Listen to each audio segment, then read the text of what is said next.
तुम्ही लक्ष्मण रेष ओलांडून आली, मी अजिबात रावणाला घाबरत नाही.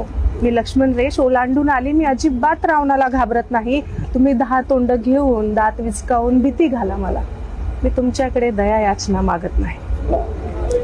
शील बनून पडून राहील आयुष्यभर, पण कुणाच्या पायाच्या स्पर्शाने उद्धार नको. शील बनून पडून राहील आयुष्यभर, पण कुणाच्या पायाच्या स्पर्शाने उद्धार नको.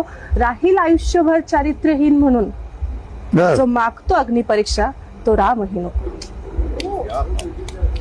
राम काय आणि रावण काय, शेवटी दोघेही पुरुष. राम काय आणि रावण काय, शेवटी दोघेही पुरुष. एक बाईला एकटी पाहून उचलून नेतो आणि दुसरा त्याला हरवून बाईला जिंकून घेतो. बाईच्या आडून तुम्ही सिद्ध करतात तुमचे कर्तृत्व, बाईचा मात्र खेळ होतो, बाईचा मात्र खेळ होतो. एक रावण मारला